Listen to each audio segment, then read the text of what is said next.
ليلا من المسجد الحرام إلى المسجد الأقصى الذي باركنا حوله.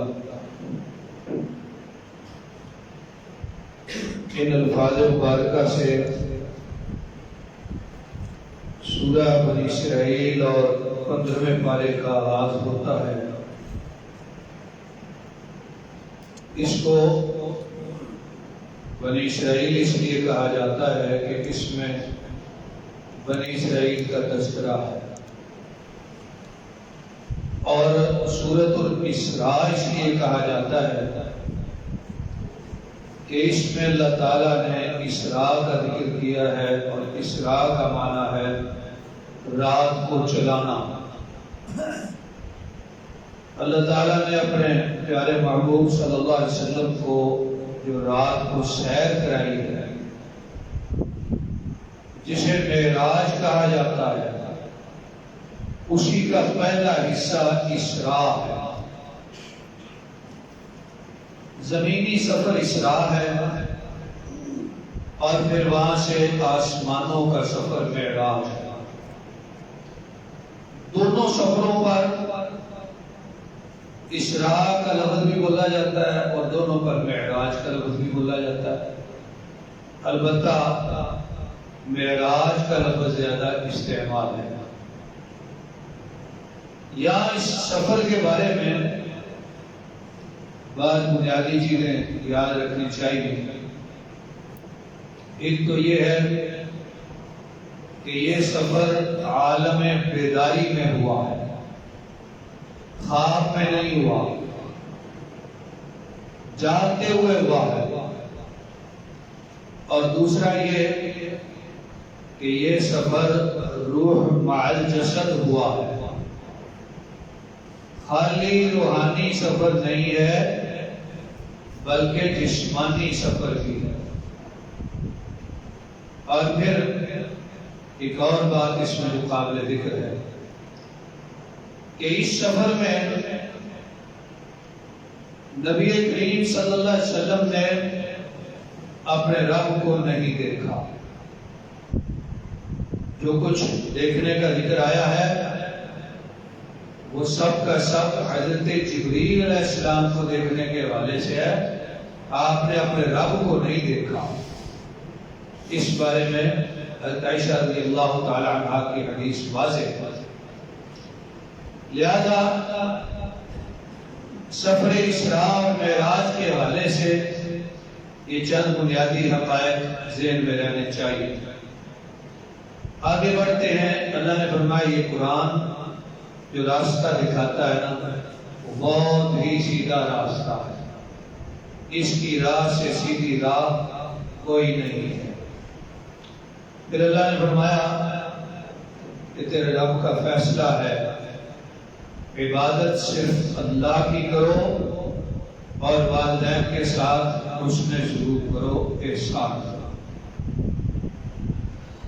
یہاں فرمایا کہ والدین اگر تیری زندگی میں بڑھاپے کی حالت میں تجھے ایک ملے، دونوں ملے، ان کی خدمت کر اور ان کو اف تک نہیں کہنا، اور ان کے لیے نرم بات کہنی ہے، نرمی کا پہلو جھکا کے رکھنا ہے، اور دعا کرنی ہے اللہ ان دونوں پہ رحم فرما جس طرح ان دونوں نے مجھ پر بچپن میں رحمت فرمائی۔ تو انسان کو والدین کے لیے عملی طور پہ بھی نرم ہونا چاہیے، قولی طور پر بھی نرم ہونا چاہیے، اس کی زبان بھی نرم ہونی چاہیے، اور اللہ سے دعا بھی کرے۔ والدین کے لیے جو دعا ہے یہ کبھی بھی بند نہیں ہونی چاہیے، بلکہ اگر وہ دنیا سے چلے جائیں پھر بھی ان کے لیے دعا کا سلسلہ جاری رہے گا۔ ربنا اغفر لی ولوالدی وللمؤمنین، والدین کے لیے دعائیں جاری رہیں گی۔ حدیث شریف میں آتا ہے، سنن ابن ماجہ کی حدیث ہے، صحیح حدیث ہے، فرمایا کسی بندے کا مرتبہ جنت میں بڑھا دیا جاتا ہے تو بندہ کہتا ہے اللہ میں دنیا میں تو جا نہیں سکتا، نہ کوئی نیا عمل کر سکتا ہوں، تو میرا مرتبہ کیسے بڑھ گیا؟ اللہ فرمائیں گے کہ استغفار ولدک لک، تیری اولاد نے تیرے لیے دعا کی ہے، استغفار کی ہے، اس وجہ سے ہم نے تیرا مرتبہ بڑھا دیا ہے۔ تو دعاؤں کا سلسلہ والدین کی زندگی میں بھی جاری رکھنا ہے، بعد میں بھی جاری رکھنا ہے انشاءاللہ۔ پھر یہاں پہ چند احکام ہیں، اور احکام کے دو انداز ہوتے ہیں، بعض ہوتا ہے کہ چیزوں کا حکم دینا، اور بعض ہوتا ہے کہ روکنا، یہ کرنا ہے یہ نہیں کرنا، دونوں چیزیں حکم ہوتی ہیں، امر ہے۔ تو یہاں جو امر آئے ہیں ان میں وہ 10 باتیں بھی ہیں جن کا سورۃ الانعام میں تذکرہ گزرا، اور وہاں میں نے عرض کیا تھا کہ ان کو وصایا عشرہ کہا جاتا ہے۔ تو یا احکام عشرہ پہلے بات ایک ہی ہے، یا کچھ اور بھی اس کے ساتھ احکام آئے ہیں 10 کے علاوہ۔ پھر یا اللہ تعالیٰ نے یہ بھی ذکر فرمایا کہ یہ جو معراج کا واقعہ ہوا ہے نا، فرمایا وَمَا جَعَلْنَا الرُّؤْيَا الَّتِي أَرَيْنَاكَ إِلَّا فِتْنَةً لِلنَّاسِ، یہ واقعہ لوگوں کے لیے آزمائش بن گیا ہے، اس کو مانے یا نہ مانے۔ اس دور میں ہی کئی لوگ اس کے منکر ہوئے، کافر، کہتے ہیں یہ عقل نہیں مانتی کہ اس طرح ہو سکتا ہے، اور بعد میں کچھ نام نہاد مفکرین بھی عقل پرستی سے متاثر ہو کے اس واقعہ کا انکار کر بیٹھے، جن میں سر سید احمد خان نمایاں طور پہ قابل ذکر ہے، اور مولانا شبلی نعمانی بھی۔ کیوں؟ واقعہ کو عقل پہ پرکھا، اور ان لوگوں نے شق صدر کے واقعہ کو بھی عقل پہ پرکھا، اور انہوں نے شق صدر کا انکار کیا۔ یہ ہوتی ہے آزمائش، کہ کوئی بندہ اپنی عقل کی بنیاد پہ پرانی حقائق کا انکار کر دے۔ اللہ ہمیں ایسی آزمائشوں سے بچائے۔ اگلی آیات میں اللہ تبارک و تعالی نے فجر کے قرآن کی حاضری کا ذکر فرمایا، فرمایا ان قرآن الفجر کان مشہودا، فجر کے قرآن پر حاضری دی جاتی ہے۔ حدیث شریف میں آتا ہے کہ اللہ تعالیٰ کے فرشتے نماز فجر میں اور نماز عصر میں تبدیل ہوتے ہیں، اور پہلے والے اور بعد والے دونوں نماز میں موجود ہوتے ہیں، لہذا عصر میں بھی دونوں ہوتے ہیں، فجر میں بھی دونوں ہوتے ہیں۔ تو فرمایا فجر کا قرآن اس پہ حاضری دی گئی ہے فرشتوں کی، اس لیے فجر اور عصر کی نمازوں کی اہمیت ہے۔ اب اللہ تبارک و تعالیٰ فرشتوں سے سوال کرتے ہیں، حالانکہ اللہ خود جانتے ہیں، صرف اس لیے کہ فرشتوں کو گواہ بنایا جائے کہ میرے بندوں کو تم نے کیسے پایا۔ کہتے ہیں یا اللہ جب ہم گئے تھے تو نماز پڑھ رہے تھے، جب ہم واپس آئے پھر بھی نماز پڑھ رہے تھے۔ تو ان دو نمازوں میں فرشتوں کی حاضری ہے۔ پھر فرمایا اے میرے محبوب آپ رات کو تہجد پڑھا کریں، آپ کے لیے نفل ہے۔ تو نفل کا معنی ہوتا ہے اضافی چیز، مطلب آپ کے لیے ایک اضافی حکم ہے۔ باقی لوگ 5 نمازیں پڑھتے تھے، حضرت 6 پڑھتے تھے۔ فرمایا سا یبعثک ربک مقاما محمودا، قریب ہے کہ آپ کو آپ کا رب مقام محمود عطا کرے۔ تو حضور نے فرمایا مقام محمود آخرت میں جنت میں ایک مرتبہ ہے، وہ سب سے بلند مرتبہ ہے، اور اللہ کے بندوں میں سے وہ ایک بندے کو ملے گا، اور امید ہے کہ وہ بندہ میں ہی ہوں گا۔ اس لیے فرمایا جو اذان کے بعد بندہ دعا پڑھے اور میرے لیے مقام محمود کی دعا کرے، میں اس کے لیے روز قیامت سفارش کروں گا۔ اس لیے میرے بھائی اذان کے بعد دعا پڑھنی چاہیے۔ پھر اگلی آیات میں قرآن کی تشدید آئی، فرمایا اے میرے محبوب آپ کہہ دیجئے اگر سارے انسان اور جن اکٹھے ہو جائیں اس قرآن جیسا قرآن بنانا چاہیں نہیں بنا سکتے اگر یہ ایک دوسرے کے مددگار بھی ہو جائیں۔ یہ چیلنج یہاں پر تو بہت بڑا ہے، مقام دیگر پر اللہ نے اس چیلنج کو چھوٹا کیا، فرمایا اس کی صورتوں جیسی 114 صورتیں نہیں صرف 10 صورتیں بنا کے۔ پھر ایک مقام پہ اس چیلنج کو اور چھوٹا کیا، فرمایا فاتو بسورۃ من مثلہ، اس کی صورتوں جیسی صرف ایک صورت بنا کے، لیکن نہ بنا سکے، عاجز آ گئے، اس لیے کہ یہ کلام الہی ہے۔ پھر اللہ تعالیٰ نے فرمایا قُلِ ادْعُوا اللَّهَ اَوِ ادْعُوا الرَّحْمَٰنَ، تم اللہ کہہ کے پکارو یا رحمان کہہ کے پکارو، جو بھی کہہ کے پکارو اس کے کئی پیارے پیارے نام ہیں۔ ایک معاہدہ کے موقع پر رسول اکرم صلی اللہ علیہ وسلم نے فرمایا لکھو معاہدہ بسم اللہ الرحمن الرحیم، اللہ کے نام کے ساتھ جو رحمان ہے اور رحیم ہے۔ کافر کہنے لگے جی اللہ کو تو ہم جانتے ہیں، یہ رحمان کون ہے رحیم کون ہے ہم نہیں جانتے۔ تو اللہ نے یہ آیت مبارکہ نازل فرمائی کہ انہیں کہہ دیں اللہ کہو یا رحمان کہو یا رحیم کہو، وہ ایک ہی ذات ہے اور اس کے کئی پیارے پیارے نام۔ اور اہل علم فرماتے ہیں کہ جس کی شان زیادہ ہوتی ہے اس کے نام زیادہ ہوتے ہیں۔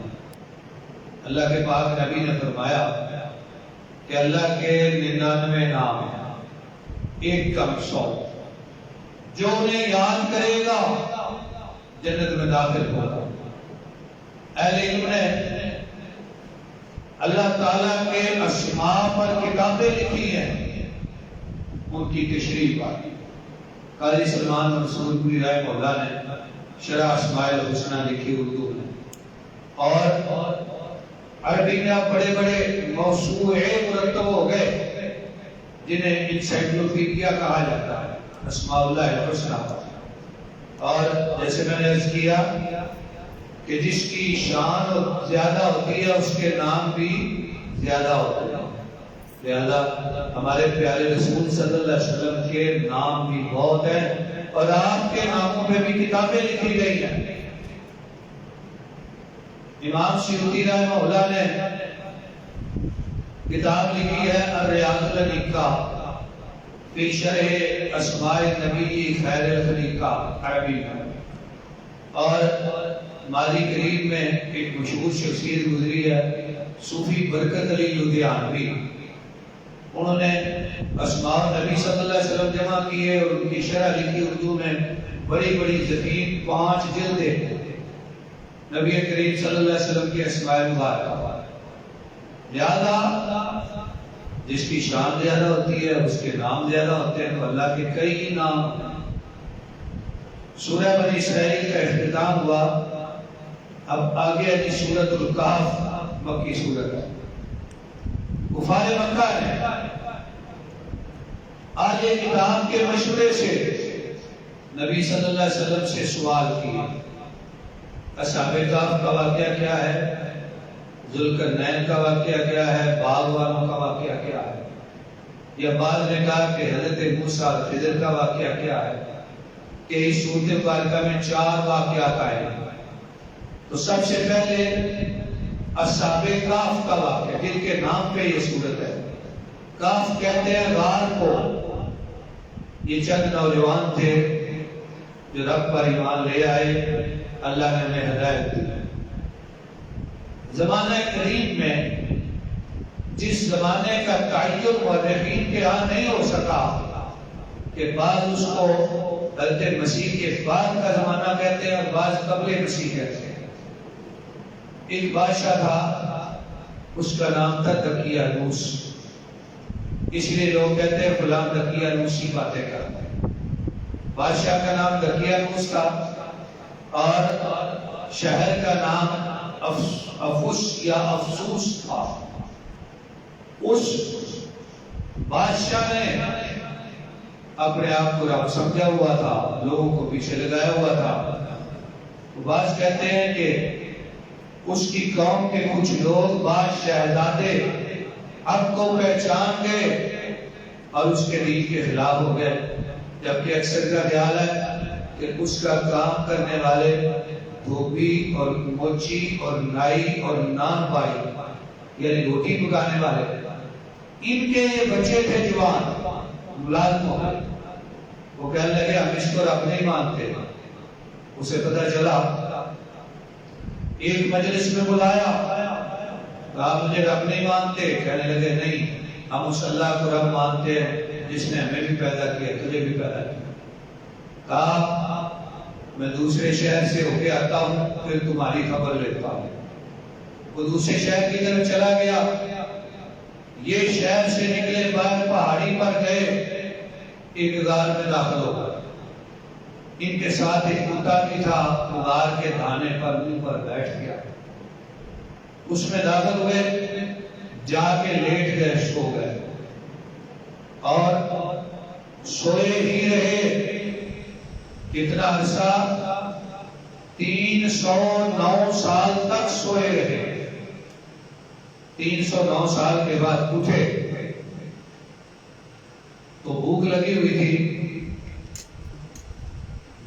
ہوئی تھی، ایک کو بھیجا کہ جاؤ کھانا لاؤ، اور ساتھ ہی کہا کہ کھانا لینے کے لیے جانا تو ذرا دھیان سے جانا، کسی کو تمہارا پتہ نہ چلے۔ وہ گیا ایک دکان سے کھانا لیا، پیسے دیے، دکان والے نے کہا اتنے پرانے پیسے، 300 سال پرانے پیسے کہاں سے لے آئے؟ اس نے کہا یہ اتنے پرانے کہاں سے ہو گئے؟ کل کی بات ہے، ہماری جیب میں آئے۔ تو اس شخص کو شاہ وقت کے پاس لے جایا گیا تو بادشاہ نے کہا یہ تو اصحاب کہف کا ساتھی ہے۔ اور پھر اس بادشاہ کے دربار میں ایک معاملے پہ اختلاف چلا آتا تھا کہ کیا اللہ مارنے کے بعد زندہ کرنے پہ قادر ہے کہ نہیں۔ جب اس شخص کو دیکھا تو بادشاہ نے اس حق میں فیصلہ کیا کہ اللہ قادر ہے۔ اس نے کہا یہ نشانی آپ دیکھیں۔ تو خیر سارے اس کے ساتھ ہو لیے، غار کی طرف پہنچے۔ اس نے کہا کہ میں جا کے پہلے اپنے ساتھیوں کو بتاؤں کہ یہ معاملہ ہے، پھر آپ سے ملاقات کروں۔ وہ اندر گیا تو دوبارہ باہر نہیں آیا۔ یہ اصحاب کہف کا واقعہ ہے، بڑا تفصیلی ہے، میں نے مختصر اشارہ کیا۔ ان کے نام والے علم نے بتائے، یہ ملیکا، مکسلوینا اور اس طرح کے نام ذکر کیے گئے۔ اب یہاں پہ ایک بات کی قابل ذکر ہے کہ ان کا علاقہ کہاں ہے۔ قرآن کہتا ہے ہم حسبت ان اصحاب الکہف والرقیم، کہ آپ سمجھتے ہیں کہ اصحاب کہف اور رقیم ہماری عجب نشانیوں میں سے تھے۔ اس سے بعد میں سمجھا کہ یہ دو قسم کے لوگ ہیں، ایک اصحاب کہف ہے، ایک اصحاب رقیم ہے۔ لیکن درست بات یہ لگتی ہے کہ اصحاب کہف ہی اصحاب رقیم ہیں۔ اصحاب کہف کا معنی غار والے، اور اصحاب رقیم مردوم سے ہے جن کے نام لکھے گئے۔ تو کہتے ہیں کہ بعد میں بادشاہ نے ان کے نام لکھ کے تختی پر غار کے باہر لٹکا دیے، اس لیے یہ اصحاب رقیم کہلائے۔ تو ترکی والوں کا خیال ہے کہ ہمارے ملک میں ایک علاقہ ہے جہاں یہ غار ہے، جبکہ اردن کے دارالحکومت عمان کے قریب ایک الرقیم علاقہ ہے، وہاں کے رہنے والوں کا خیال ہے کہ یہ الرقیم کا میم جو ہے وہ بدل کے با بن گیا ہے، اور یہ رقیم وہی علاقہ ہے جس کو اصحاب رقیم قرآن نے ذکر کیا۔ بہرحال یہ تاریخی باتیں اصل اللہ ہی جانتا ہے۔ آگے یہاں اللہ نے ایک باغ والوں کا واقعہ ذکر فرمایا اس طرح کا ایک واقعہ سورۃ القلم میں بھی آتا ہے۔ اب یہ دونوں ایک واقعہ ہے یا الگ الگ ہیں؟